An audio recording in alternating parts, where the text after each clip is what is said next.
Good morning, Brownsville. Good afternoon, good evening, depending on when you are watching this feed. If this is your first time here, welcome. My name is Frankie Olivo. Our program focuses on the very important issues that are affecting our local community. We have shed light on injustices and have allowed for our platform, this mic, to be that of the voice of the people. Now, if this is something that you can see yourself supporting, we ask that you like, comment, and share this live feed. Now, as of late, our Facebook page is at risk of being taken down. The powers that be do not want you, the voter, to know the truth. Remember, fam, we will not be silenced. If you really are about the cause and you want to stand up to corruption and hold our leaders accountable, well, make sure you subscribe to our social media platforms. You could subscribe to both our Facebook page, Frankie Olivo, and also you can subscribe to our YouTube channel titled Frankie Olivo TV. Remember, Good Morning Brownsville will come on live Monday through Friday at 9 a.m. religiously. So make sure that you go and subscribe to Frankie Olivo TV on YouTube. That way you can tune in. Remember, fam, we will not be silenced. And always remember, I am very thankful and grateful for each and every one of you for giving me this opportunity to come before you. Thank you so much. How we doing, chat? How we doing? Happy Friday. Man, your humble servant is tired. Y'all think that I don't work, huh? Y'all think I just do nothing all day. Well, man, I'm glad it's Friday. I've been busy at work, but I'm thankful. I'm thankful that I have these opportunities that people can, give me the chance to help them. So we're always grateful for work. We believe that we should always maintain ourselves occupied, chase the work, because after a while, you never know if it's gonna come. The Bible talks about 7 fat cows and 7 skinny cows. What does that mean? That there's going to be times of abundance and there's also going to be times of scarcity. So thank you to God for work, for keeping us busy, because we know that one day we may not have that opportunity. So we're always grateful for that. Also, chat, good morning from Las Vegas. Viva Las Vegas. How's it going, Montelongo? Saludos. Hey, put 20 on black. I want you to take a picture and put $20 on black y vas a ganar. Vas a ver. Y después de eso, se compran un taquito. Thank you so much, Montelongo, for tuning in and sending nothing but good vibes and good luck y'all's way. Win big. Win big. My team has been reaching out to me, and again, I'm a team player. I always try to give the very best because I care about my craft.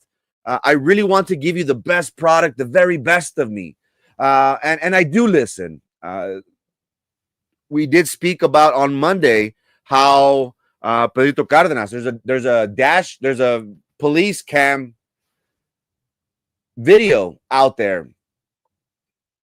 They said you can take notes, but you can't show it. I'm a team player. I didn't show it. My friends are saying, go back on Facebook, go do this, do that. We need the masses to hear you. I'm a team player. They also asked me to fix on the intro. It's too long and this, that, and that. I believe that if something isn't broken, you shouldn't fix it. We have a good thing going, even though you don't want to admit it, or anybody wants to admit it. Good Morning Brownsville is in the mouths and the discussions of many people, and for that, I'm very thankful, Brownsville. I truly am. I feel as if I'm a humble servant trying to please you each and every day, Monday through Friday. At the end of the day, I'm the executive producer, and what's been working for us has been resonating with my community. So at the end of the day, I will listen. I do care about my craft, but ultimately, this has been working for us. We have been successful at this. So we will continue to do so. And again, once it stops being fun for me, I'm having a blast. I met up with the office a few days ago on Wednesday, and they said, "Hey, Frank, I just want to let you know, man, congratulations." And I was like, "For what, man?" And it was a group of us, and they're like, "Hey, you're having fun out there, man. We can tell, and we love that, man. We love the spirit." And that's what it's all about. You know, people are making claims that, oh, he's getting paid. Who's paying you? And um, who's paying you to do these jobs? And we do this for sport. This is our hobby. We're fortunate enough to work in a profession that I'm my own person. I'm my own boss. I don't answer to no one. But again, at the end of the day, if I don't sell, I don't eat. But I love that pressure. So I'm fortunate to be in this profession where I can sacrifice an hour, hour and a half each day of my morning to come before you. So you best appreciate me, Brownsville. But nonetheless, let's get started, fam. Let's get started. Today we have selected to talk about Am I My Sister's Keeper? This currently right now we are at a runoff, ladies and gentlemen. Tomorrow, Saturday, from 7 a.m. to 7 p.m. is the last day in which you can cast your vote to decide two very important races for the city of Brownsville. The district at large race between Nurit Kalonsky and Roy Dos Santos, and the District 4 race with Daisy Zamora and Pedrito Cardenas. And for these past 2 weeks, all we've been talking about is Pedrito Cardenas. And someone saying, "Oh, well, you're being biased. Oh, you're..." No, it's just that this man has given us so much material, so many red flags that causes me to think, oh, man, he's not good. He's not a good candidate to represent the city of Brownsville. And if you haven't already, make sure you go through our programs. Starting from last Monday, we've been talking about different, episodes have been very different. And today we finish out with a banger, another banger. Am I My Sister's Keeper? And that is how we will start the show. Get strapped, Brownsville. Se va a poner buena la cosa.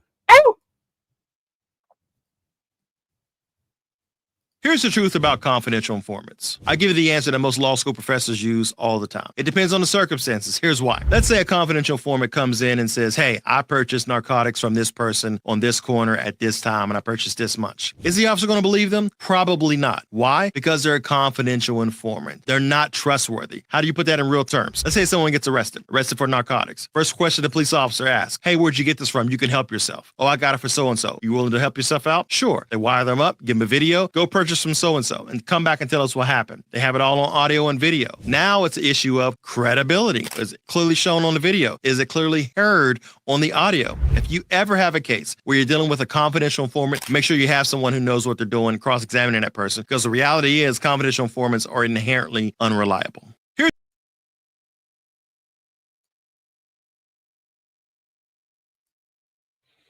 Living in Brownsville for the longest time, we have been able to enjoy living on a border town. Living on a border town has allowed many of us to reap the benefits of both cultures. We have been able to travel to and from Matamoros. We have family over there. People like to go get their pedicures, get, necessities. They like to go to Soriana over there for specific products. But you and I can agree that things have changed. Speaking economically, the city of Brownsville benefited handsomely from what I remember, the early 80s, even the early to mid 90s. And we saw how international commerce between sister cities of Brownsville and Matamoros, we saw downtown Brownsville thrive economically. We can all remember a time in where we would always go downtown. We would always go to Matamoros for whatever reason. We'd like to shop at a certain area, at a certain store. But all that started to change after a while. What we have seen has been that as of late, right now, I always considered Mexico the wild, wild west. But what we have seen from the old guard has been that things were relatively safe. When we hear stories about the Dons in the old days, there was violence, but that violence was controlled. Those were the good old days where you didn't have to worry about some young punk taking advantage of a certain situation and trying to mug you, take you for your possessions. My people who probably frequented the area know very well what I'm talking about. The old guard represented safety, control. Ellos hacían sus jales, pero a la sorda. You didn't know what was going on. Even though we were around danger, we didn't feel it. There was, what's the word, chat? Respect that they had for families, that they had especially for women, for children. There was a known idea of don't do this, don't do that. Those were the good old days where you could come and go without a problem. Now, if you were in those circles and you probably owed money, or if you were just andabas necio, or if you did something wrong, hey, that's the environment. But for us common folks that aren't really in those circles, they didn't bother us. Our families came and went. But what have we seen, fam? What have we seen, chat, as of late? Things aren't the same as they once was. And me speaking, I remember when I was 15, 16, and I was in Mexico, I felt safe. I wasn't aware of the danger of the different bosses, of the different factions, well, back then it was just one big faction working for one unit. What have we seen from today's world? There is no control. It is a wild, wild west.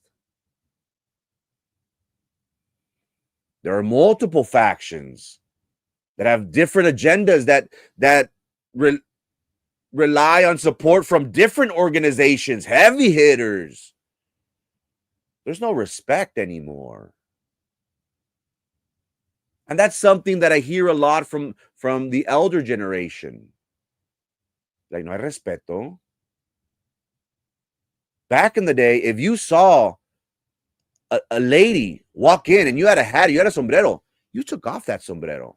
You put it on your chest and you say, buenos días. Buenas tardes, buenas noches. If you were sitting down and you saw someone, an elderly person, you better get up and you better offer them that seat. Now, if they don't accept it, but you and I can agree that respect is gone. Growing up, 15, 16 years old, I was in Matamoros. We all were. I shouldn't say it because my family watches. But we were in that danger. We frequented that every weekend. With $20, man, you had enough to, and you still had enough to come back and buy a Whataburger, chica. Y'all, my people know what I'm talking about. But all that changed. Again, I was 15, 16. Once I became 17, 18, all that changed. Osiel Cárdenas Guillén is a very famous figure here in our local area.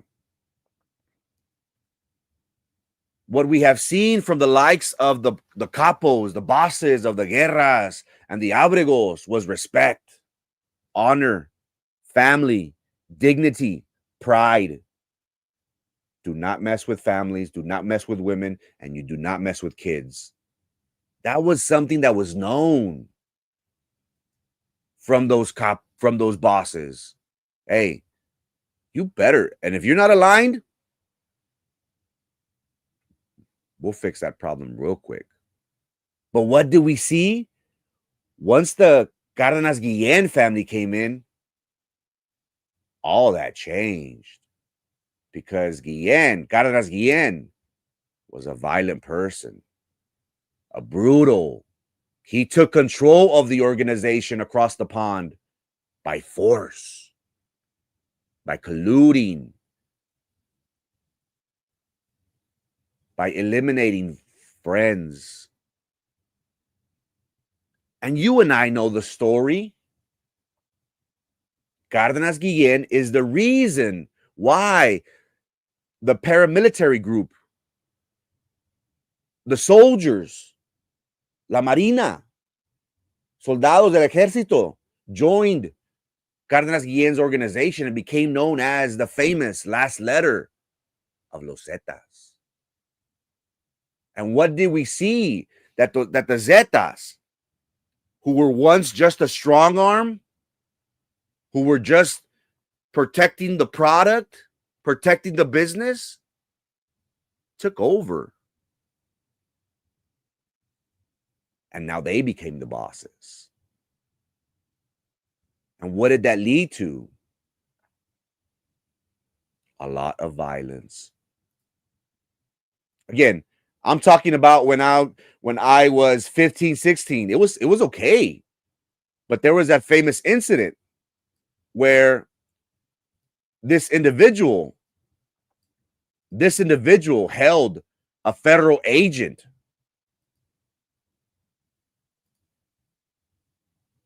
And he was about to eliminate him. And the federal agent said, nomás recuérdate de Kiki Camarena. Si tú me haces algo a mí, la ley va a ir con todo. And what did Cárdenas Guillén do? He let go of that federal agent. And after that, he became public enemy number one for the three-letter agencies on this side of town. What happened? He was eventually arrested. What did that lead to? Splinter groups.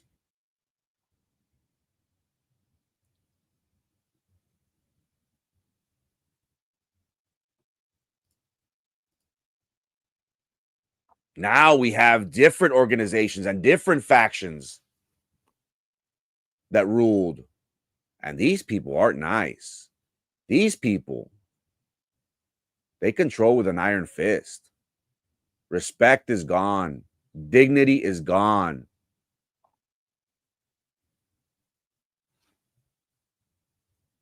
Now it's not one organization running the show. Now it's multiple organizations running the show. And what happened? People that lived over there, they got scared.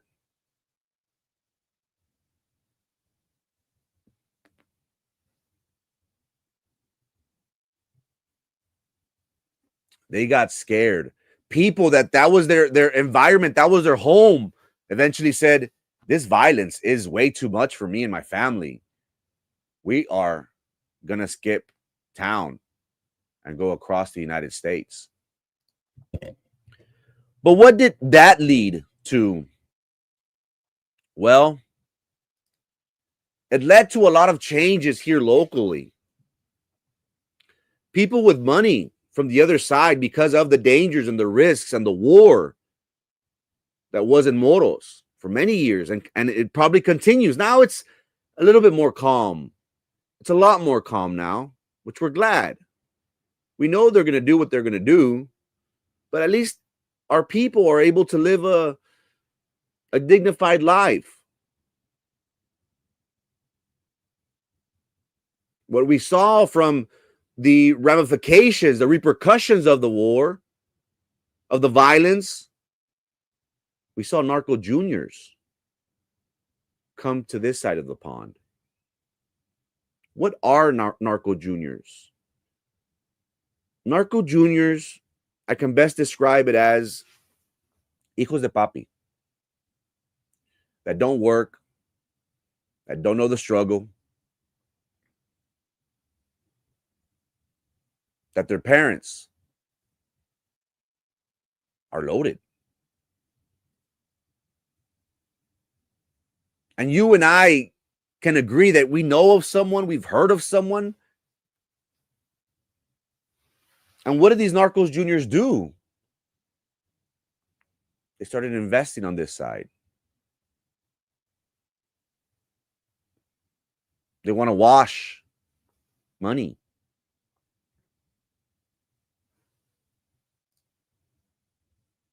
They started building homes.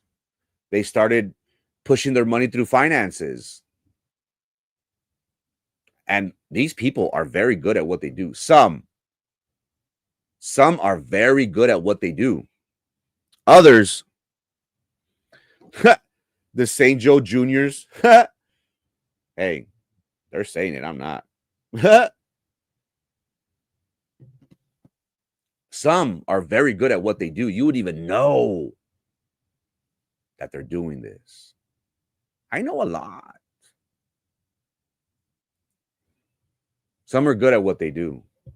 Others are sloppy, very sloppy.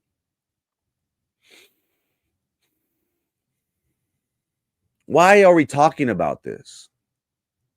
Because there are question marks in regards to one candidate that we have been talking over and over and over again. And it bothers me that people such as the Republican Party, Susan for the Corrupt, Deborah Jobless Bell, are promoting these type of candidates, individuals that have many question marks in regards to their character, in regards to their integrity, in regards to their profession. They're making a mockery of this whole process. And then you have people like Alejandro Garcia and Ernesto supposedly Lopez for the People. Oh, we support this candidate. Do you even know what you're supporting? Do you even know what you're backing? Or are you just dumb? Honestly, ladies and gentlemen, this is a bad look for the Christian group, the conservative group, for those people that claim to be for the people, but they're for the corrupt. And it's a bad look for the Republican Party. A bad look.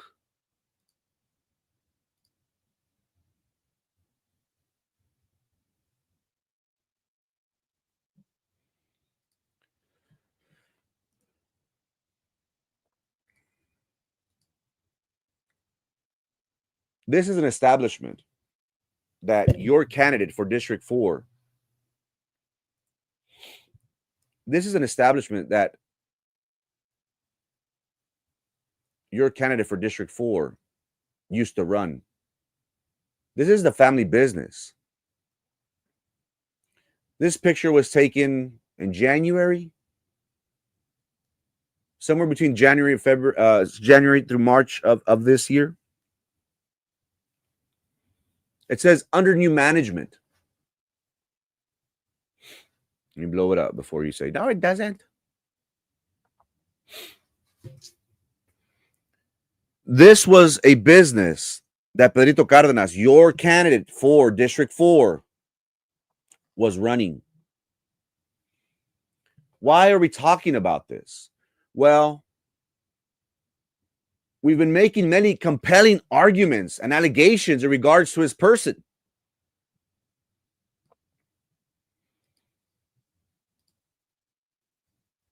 that he wasn't paying taxes in the sum of $38,000. He wasn't paying the liquor license. He wasn't managing it. You don't believe me? Let me show you. Let me show you how bad it got, ladies and gentlemen.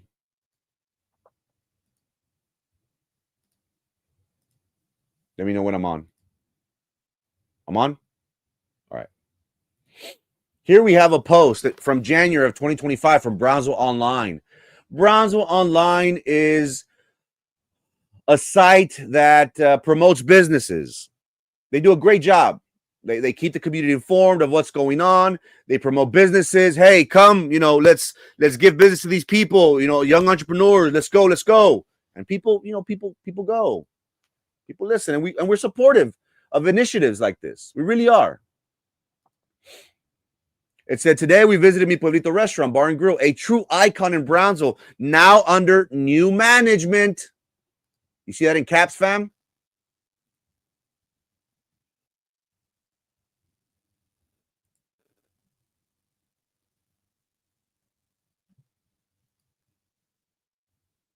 Let's go down to the comments. Look what it says. Just to give you an idea. Hopefully with new management, it will improve. We kept going because of the bad service and mediocre food. Yeah, because the last time I went 2 years ago and the food gave us cold and hard. Missing the one from Matamoros. I went to this one once. Very disappointed. The reviews online are bad enough that they kept me away.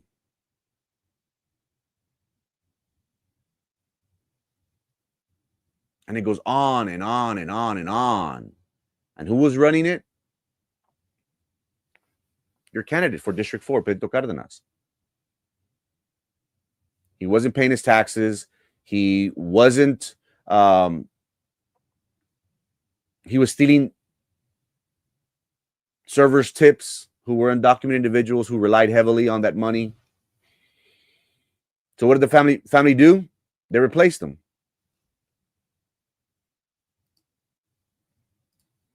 And now they're under new management. And we want to talk about that person that we believe is now in charge of that restaurant. And we're going to make a connection here. Are you ready, Brownsville?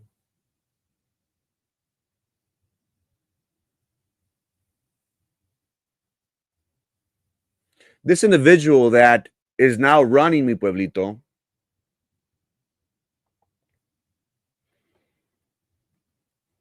used to be an employee for BISD.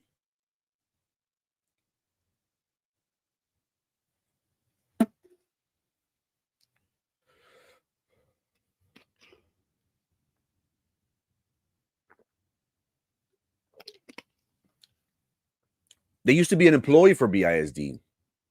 But something happened. Something happened that she no longer returned to the district. We have heard about this, but again, we always wait until we're given the thumbs up.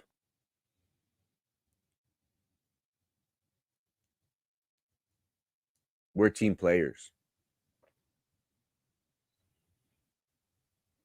And once they gave me the thumbs up, you, the community, deserve to know. This individual worked for BISD, but up to 2016, something happened that person was no longer employed. We titled this episode, Am I My Sister's Keeper, Brownsville? Why do we title that? Are we responsible for the sins of our siblings, of our parents? Depends. We're going to say no, right? But depends. But what I'm going to talk about today, ladies and gentlemen, is not by accident. This is something that is known. These people, they brought their money from Mexico over here.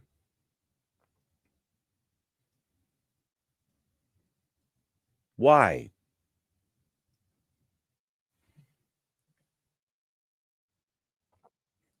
Am I my sister's keeper?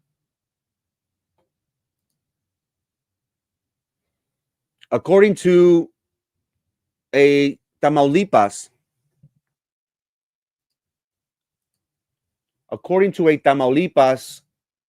news agency, it was reported. It was reported back in October of 2016 that they stopped the niece of a Gustavo Cardenas, who at that time was a federal representative, a Tamaulipas federal representative. And it goes on to state the niece, named Marta Cecilia Cárdenas Montemayor,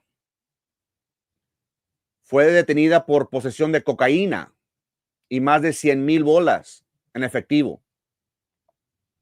In the bottom it says, Marta Cecilia Cárdenas Montemayor, sobrina del diputado federal del Movimiento Ciudadano Gustavo Cárdenas, fue detenida en Estados Unidos por posesión de cocaína y más de 100,000 bolas en efectivo. Well, let's take a look at that article and see what it really says. I'm going to give it to you in Spanish and English, fam. Okay? And if you don't believe me, here is the source. And if you don't believe me, Google her name. I'm going to read it in Spanish first, then in English.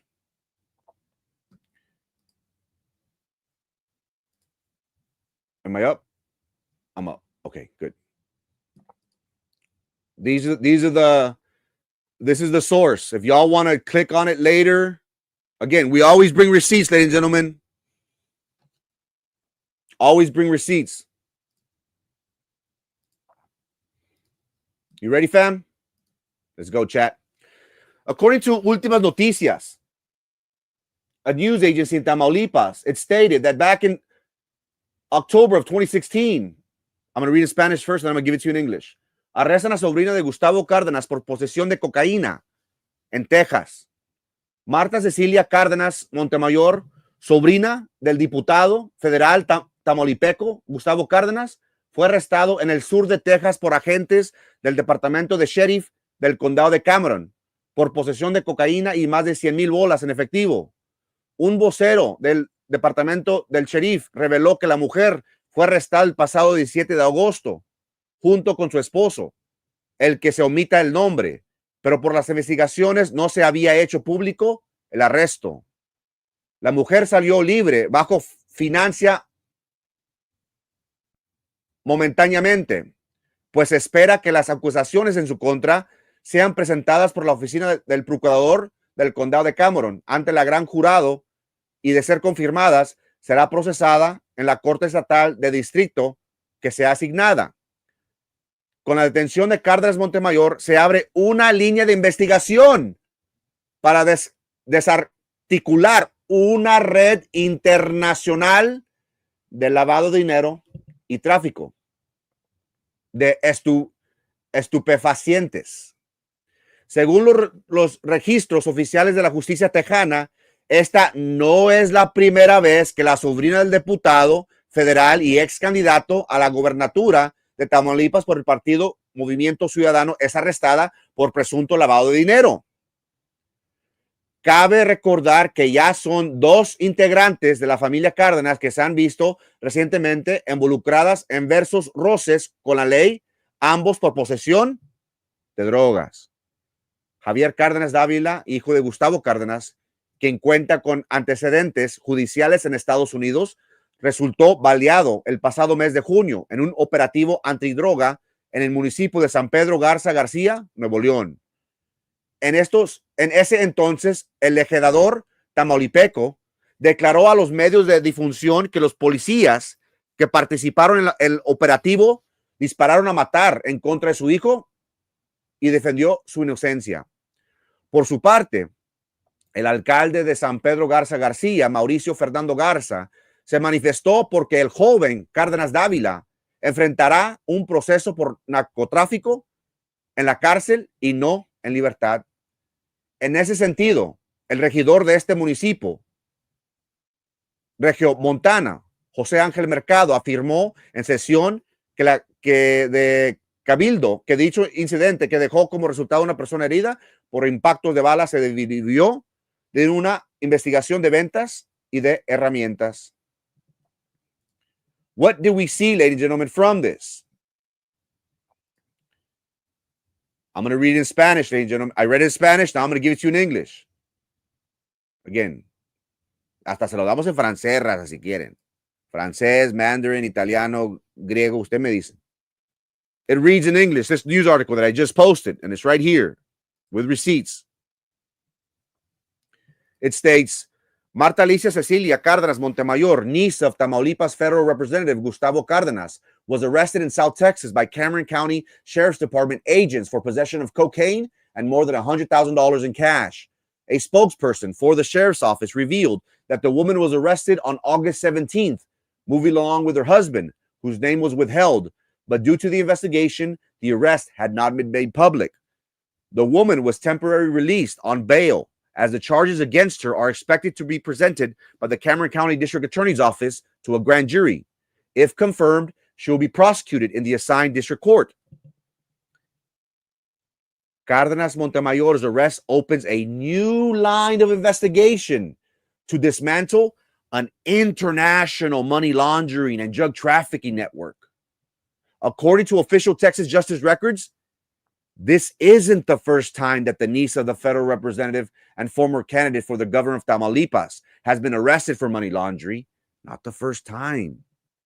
It's worth noting that two members of the Cárdenas family have recently been involved in various run-ins with the law, both for drug possessions.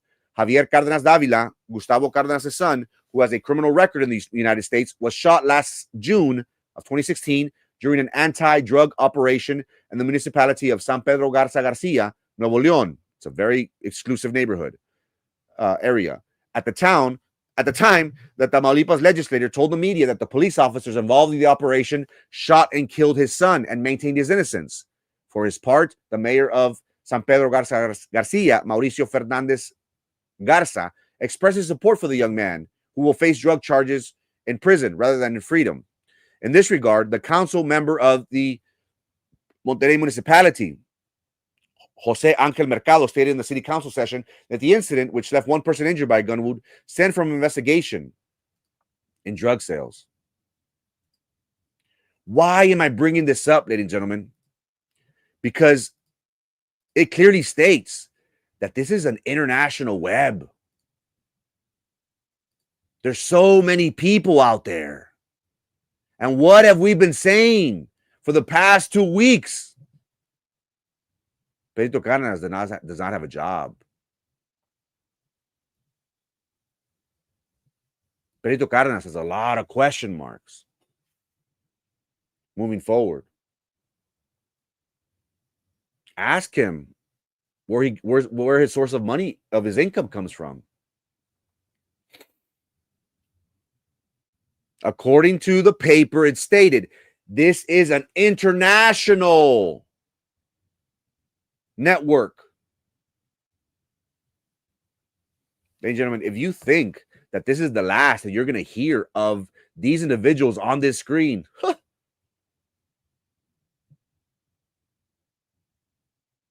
my team gave me the thumbs up that they're going to let me spearhead this. And I'm very thankful for that opportunity. Why? Because there's many more out there. This is a network. What do the conservative movement has to say about this? What does Alejandro Garcia, Ernesto Lopez, quote unquote, for the people have to say about this? They're openly endorsing this. They're encouraging this. What does the Republican Party has to say about this? Oh, yeah. It's just getting started. And guess who they made their public enemy number one?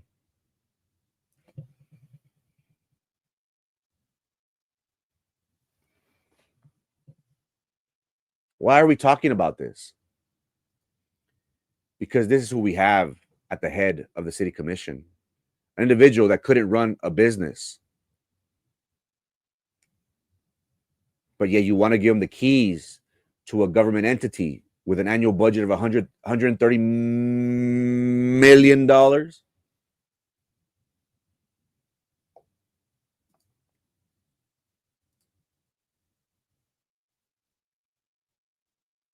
Pedrito cannot manage money.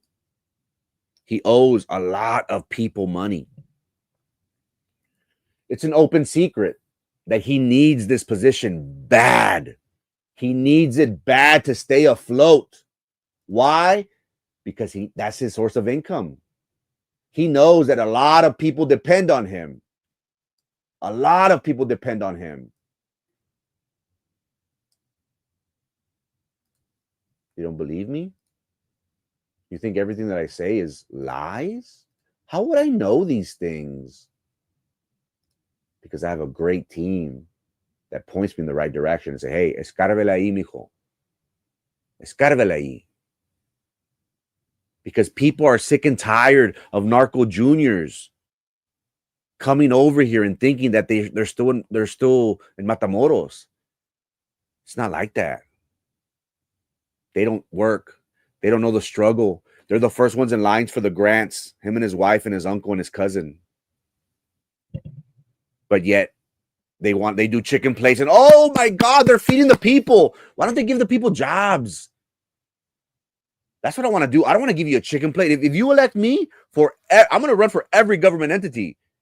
I'm not going to give you a chicken plate. You know what I'm going to do? I'm going to give you the keys to success. I'm going to give you opportunity. That's all we ask for. I don't ask for my community to give me money. I don't ask for my community to give me nothing. Just give me an opportunity. And I will show you that I'm worthy of it. Work-wise, we just need an opportunity. And we'll show you how good we are. That's all we ask for. But these people, they're entitled. They don't know the struggle. And here they want to be your representative for District 4.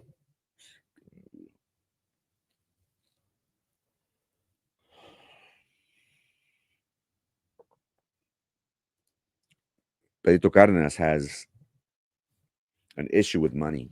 He owes a lot of people money. And when I talk a lot, it's a lot of people money.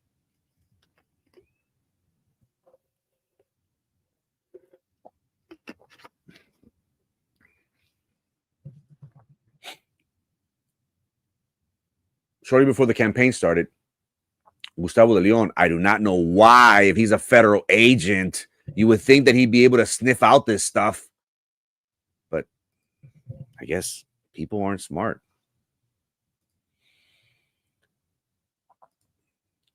At the beginning of the campaign, Gustavo de Leon lent Pedrito Cárdenas $20,000. And he started asking for it. Hey, I need my money back. Pedrito. What? Sí, güey, necesito la feria.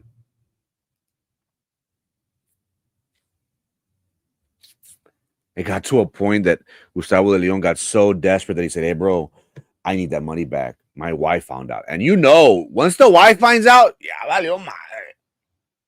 Si eres un mandilón, ya valió porque te va a agarrar a fregazos. Moco, no aguanta mi feria, pendejo. Moco. Como dice mi abuela, esos mandilones. Hey, Pedrito, I need the money back, man. Yeah, my wife knows about it. It's family money, bro.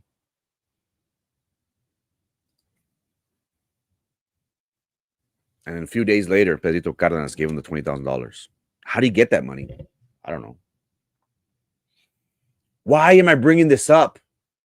Why am I talking about this? Well, because this is a known secret.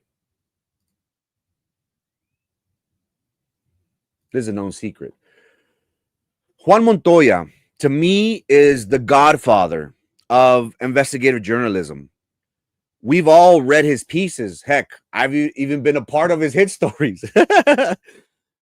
Much love, Juan. Much love, man. But if you know of his work and his trajectory, man,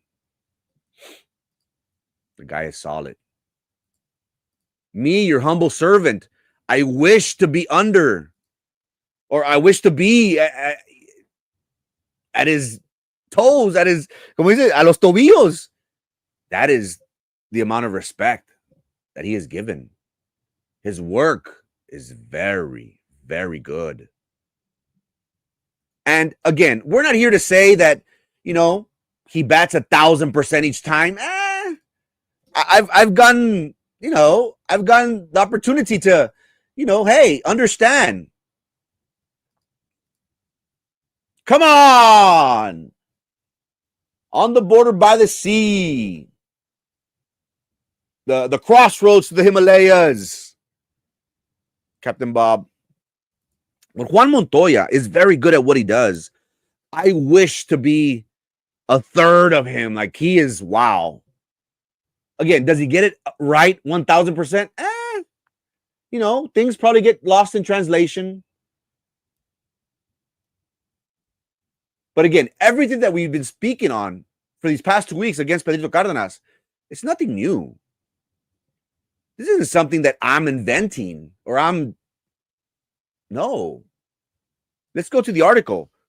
Juan Montoya states that a ethics complaint with the city of Brownsville was filed against Pedro Cardenas. Why?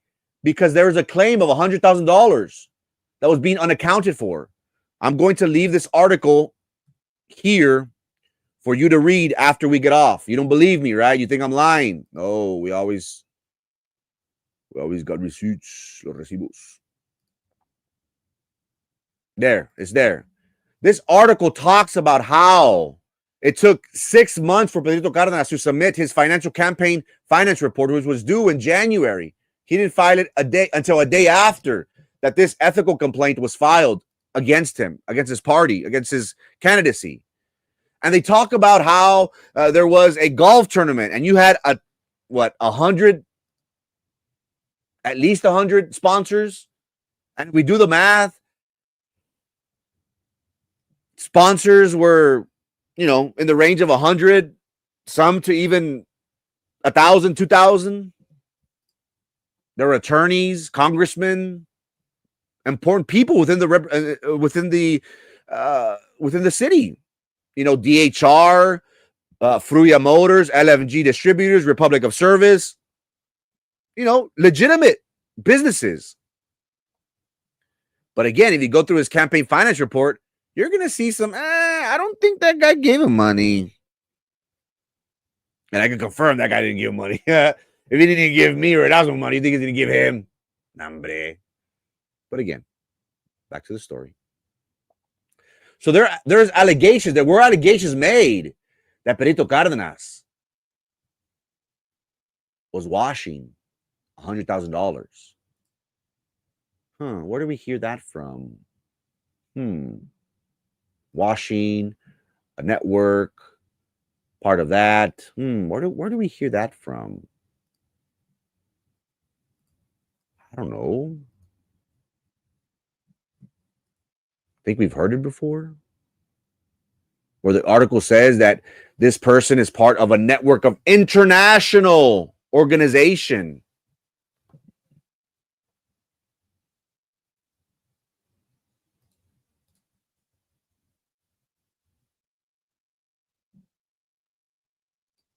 An international organization that this individual, his sister, which now heads the family business. Why do we bring this up? Why do we talk about this? because this is your representative who has question marks, who doesn't have a job, whose family's being accused of washing, of being part of an international organization, a crime family. I'm not making this up. I'm just reporting. I'm just a news agency.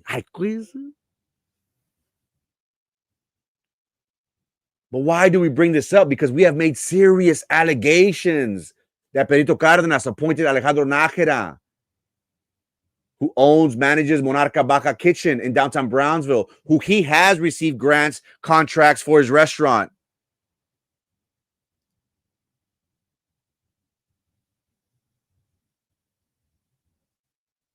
Gustavo de Leon appointed Martin Sarkis on the PUB board. Why? So Martin Sarkis and Alejandro Nájera could team up and skimp. You know what skimp is, right?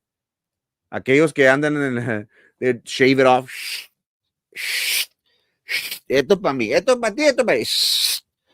I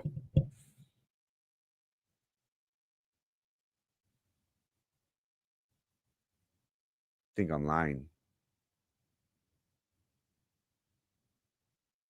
Well, what if I told you that that person is an informant for the three-letter agency?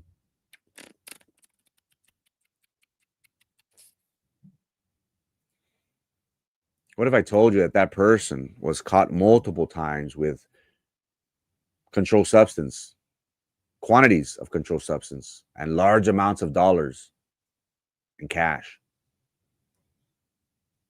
And what if our investigative journalism, investigative work lead us to? A deeper rabbit hole that goes deeper and deeper and deeper. ¿Y qué crees que este sonso hizo? Se fue hasta lo más profundo. Hey, here I go.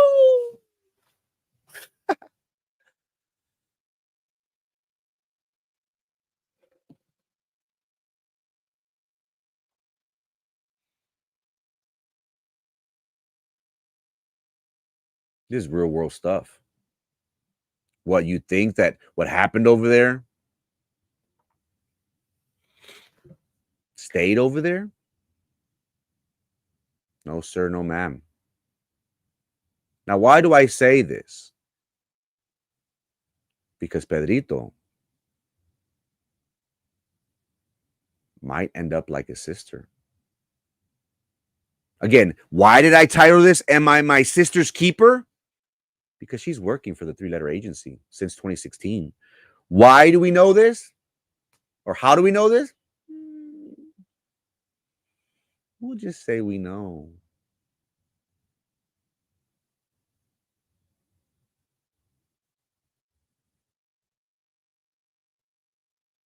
And to their group out there, if you've been seeing things, funny things, that your people have been popped or your things have been looked at,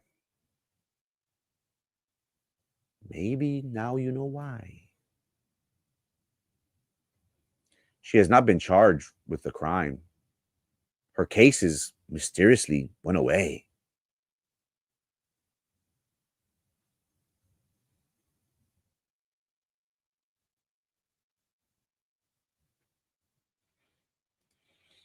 Pedrito Cárdenas is going to face something very similar to his sibling, because he will be called in. And he's got a very difficult choice. Very difficult choice. Wear a wire?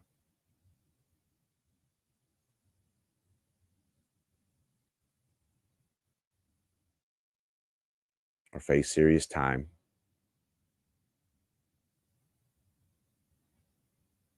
It's 9:58 a.m. Ah, chingo. Big Brother's watching me? Thanks for tuning in.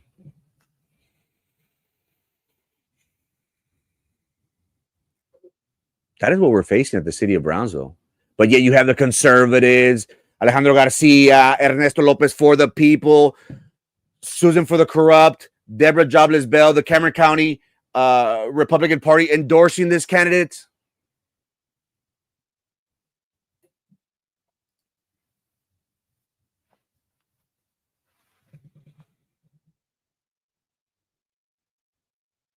Pedro Cardenas will be facing a very difficult decision in the very near future.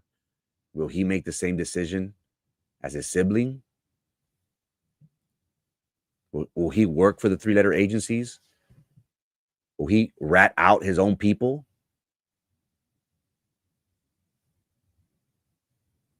Again, gentlemen, bring me up.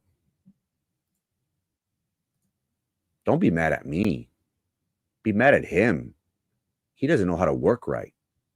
Because people that are in this environment, they're very good at what they do.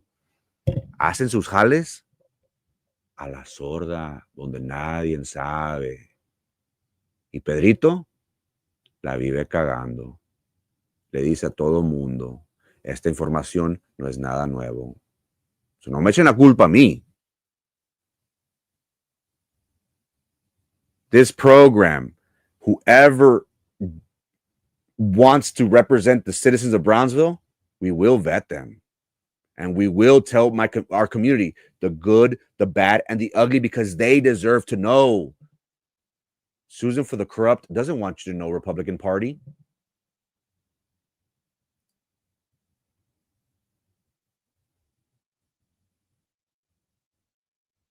So Pedro Cardenas will be facing a very similar decision in the very near future.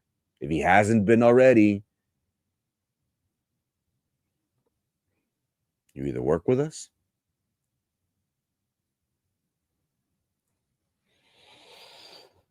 or you act like nothing is wrong, like how he's doing right now. He says, a typical narcissist. What? I'm fine. I'm going to win. I don't think you have to worry about the race, buddy. I don't think you got to worry about the race. I think you got to worry about other stuff. But hey, what do I know, right? I'm just a disque podcaster.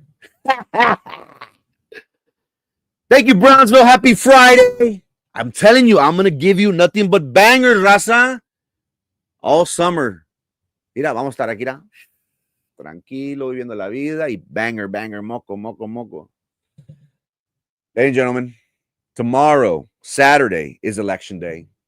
I've done my job, and you better be grateful for that. So I've done 2 weeks of nothing but different episode after another, raza.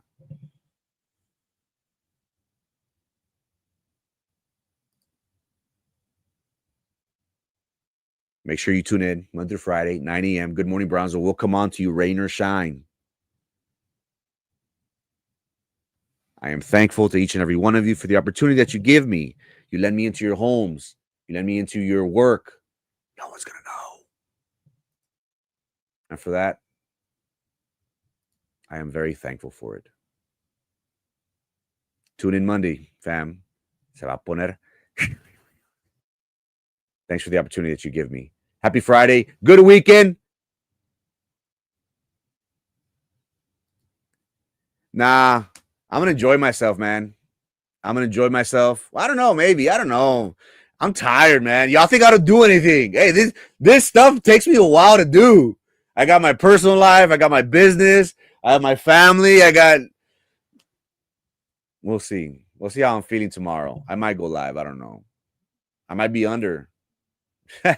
We'll see. But if not, we'll be here on Monday. Thank you so much, ladies and gentlemen, for tuning in. Bye for 20 on black. 20 on black. Send me a picture. Post a picture. 20 on black y vas a ganar. Ladies and gentlemen, thank you so much for your time and your attention. Remember, as long as you give us the opportunity, we will come on before you. We will hold our elected leaders accountable because you, the taxpayer, deserve to know. And we'll be right here Monday through Friday, 9 a.m., as long as you let me. My name is Frankie Olivo, and this is Good Morning Brownsville. No music. No music. No elevator music for the outro. Just let the good vibes roll.